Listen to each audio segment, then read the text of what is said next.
आगच्छन्तु सरलरीत्या संस्कृतं पठामः। आपका एक बार फिर से सरल संस्कृतम में स्वागत है और मैं आपके साथ हूँ अध्याय 6 यशः शरीरम का अभ्यास लेकर। तो जैसा कि आपको अध्याय 6 थोड़ा रिमाइंड करा देती हूँ। उसमें एक वासुदेव है जो आचार्य मार्कंडेय का शिष्य है, जो जिसको उसके आचार्य ने शिक्षा देने के लिए देवराज और रामदेव के घर में भेजा था। और वहां जाके उसने ये सीखा कि जो लोग अपने लिए जीते हैं, स्वार्थ के लिए जीते हैं, वो जीवित होते हुए भी मरे हुए के समान होते हैं। लेकिन जो लोग समाज हित के लिए जीते हैं, वो लोग मर के भी जीवित रहते हैं लोगों के हृदयों में। तो आइए अभ्यास को हल करते हैं। आंसर इन 1 वर्ड, केवल एक वर्ड का आंसर रहेगा। आपको कितने नंबर मिलेंगे एक आंसर के लिए? 1 नंबर। मार्कंडेय नाम ऋषि कुत्र वसति स्म।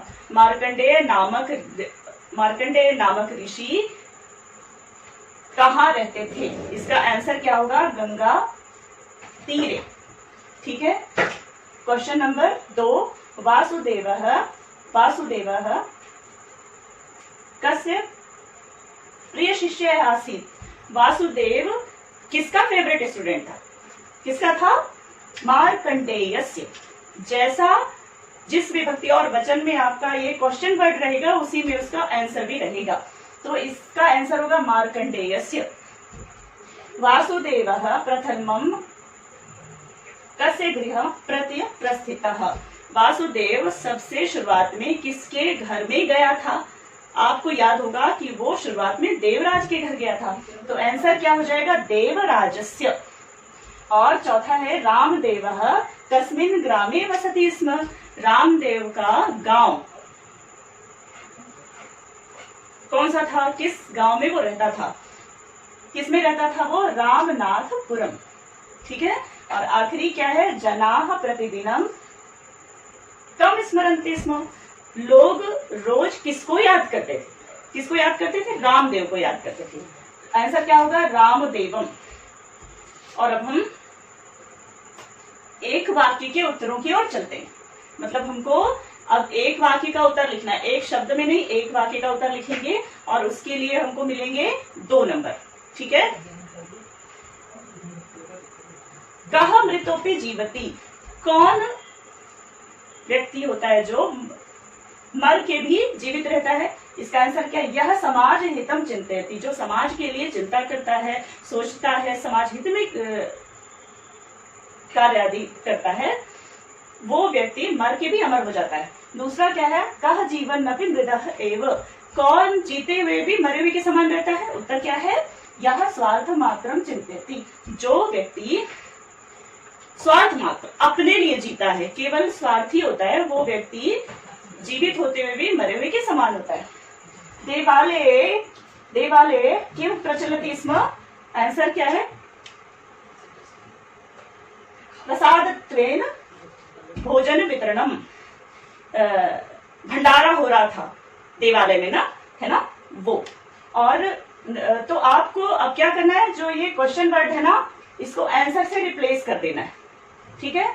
जलम दत्वा माता किम अपृच्छत। जल देकर माता ने उससे क्या पूछा? तो इसमें इन्वर्टेड कॉमा में अंदर लिखना पड़ेगा कि जलम दत्वा माता अपृच्छत भवता पुत्र गम्यते। भवता पुत्र गम्यते। और आखिरी क्या है? भोजन परिवेशकाः किम कृतवन्तः। परोसने वालों ने क्या किया? उन्होंने वासुदेव को जो है भोजन आदि ही नहीं दिया था, है ना। तो आंसर क्या होगा? वासुदेवाय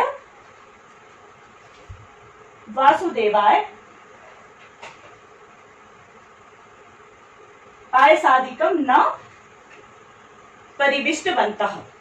उन्होंने वासुदेव को खाना ही नहीं दिया। और फिर जो अधोलिखित जो ये आते हैं अधोलिखित प्रश्नानाम उत्तराणी लिखित लंबे आंसर वाले, इनको स्किप कर देना है। और फिर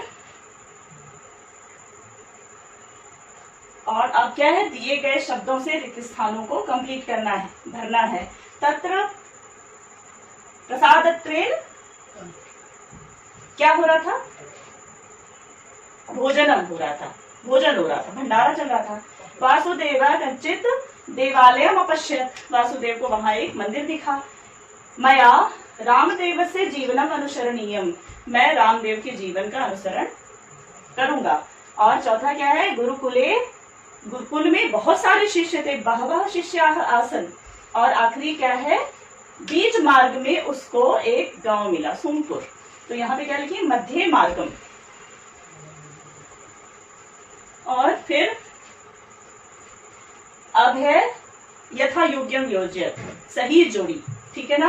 तो आपको स्टोरी तो अच्छे से आती है, आइए हम इसको भी हल करते हैं। मार्कंडेय कौन थे, वो मुनि थे। वासुदेव कौन था, शिष्य था। और द्वारकापुर जो है देवराज रहता था वहां। रामनाथपुरम में रामदेव रहता था। और गंगा तीर में आश्रम था, गुरुकुल था, है ना। तो हम अब अगले अभ्यास की ओर चलते हैं। हमारे अभ्यास में अगला है आम और न, हाँ और ना। तो आइए देखते हैं। गुरुकुले बहवः शिष्याः आसन, आश्रम में बहुत सारे शिष्य थे। बिल्कुल सही है कि आश्रम में बहुत सारे शिष्य थे, तो ये हो गया आम, हाँ। दूसरा, मध्य मार्ग तेन रत्नपुरम प्राप्तम, बीच मार्ग में उनको एक गांव मिला, उसका नाम क्या इसमें लिख रहे हैं, रत्नपुर। तो गांव उनको एक मिला था, लेकिन उसका नाम रत्नपुर नहीं था, उसका नाम क्या था, सोमपुर। तो ये वाला लाइन गलत है, इसमें लिखेंगे ना। ग्रामे सर्वे देवराजम स गौरवम स्मरन्ति स्म, गांव में सब लोग देवराज को बहुत श्रद्धा से स्मरण करते थे।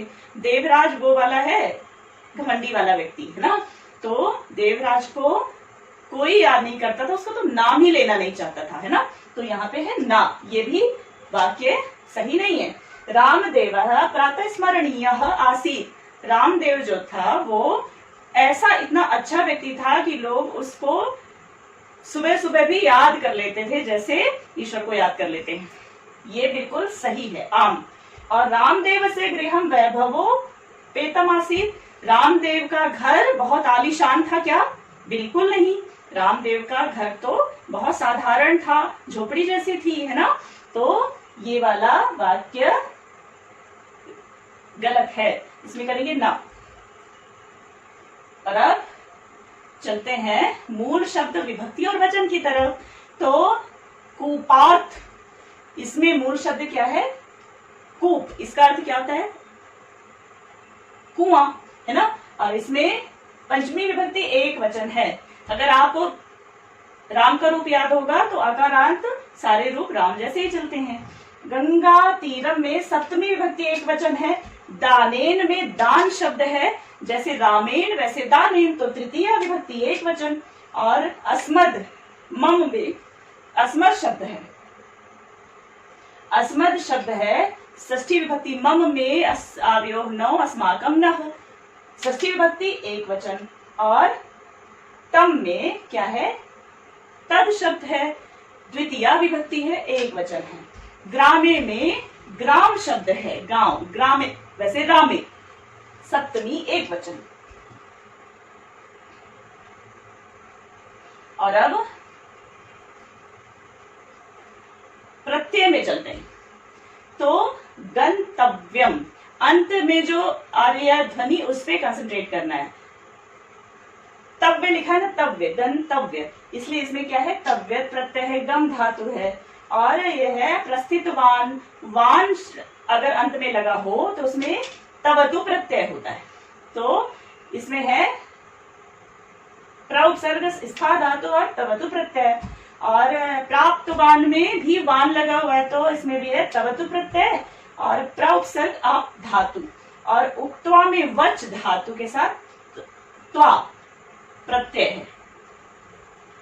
और सत सत्कृत्य मैंने आपको समझाया था, जिसमें शब्द में अंत में या आता है उसमें अक्सर जो है ल्यप होता है प्रत्यय। सत्कृत्य में या आ रहा है, या कृत्य, तो इसमें ल्यप प्रत्यय है, सत उपसर्ग है और कृ धातु है, सत कृ ल्यप। और आगत्य में भी अंत में या आ रहा है ना, तो इसमें भी ल्यप प्रत्यय, आ उपसर्ग है और गम धातु, आगम धन्य बराबर आगत्य। और याच शब्द है और त्वा प्रत्यय है इसमें, और वदंतः, तो वदन, वदन है जिस शब्द में अंत में अन आता है उसमें क्षत्रि प्रत्यय होता है, तो वदंतः में इसमें जो है वद धातु है और क्षत्रि इसमें है प्रत्यय। ठीक है, तो ऐसे हमने अध्याय नंबर 6 का अगला चरण कंप्लीट किया। ठीक है, और अब हम अभी इसका एक और हिस्सा भी शेष है, उसको भी हम लोग देख लेते हैं। ये रहा अगला हिस्सा।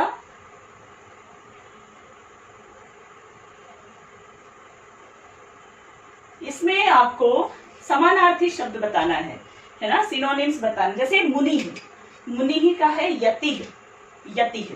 ठीक है, युवकः, युवकः का है तरुणः, तरुण। जिस विभक्ति वचन में शब्द होगा उससे मिलता जुलता शब्द भी उसी विभक्ति वचन में होना चाहिए। जैसे अम्ब, अम्ब का अर्थ क्या होता है? माता, तो यह है माता। और यहाँ पे क्या है? बुभुक्षिता है, इसका हिंदी में अर्थ क्या होता है?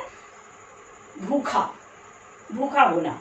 तो बुभुक्षिता को क्षुधार्थः, क्षुधा का अर्थ भी भूख होता है, क्षुधार्थः ऐसा। ठीक है, और ये अक्सर ये 5 नंबर का ये भी आपको आता है क्रम संयोजन। एक स्टोरी आती है, उसके जो वाक्य रहते हैं ऊपर नीचे रहते हैं। अगर आपको वो स्टोरी अच्छे से याद होगी तो उन वाक्यों को आप सीरियल से सीक्वेंस में सेट कर सकते हैं। क्रम संयोजन, क्रम में संयोजित करना है। तो ये वासुदेव वाली कहानी है, आप जानते हैं, है ना।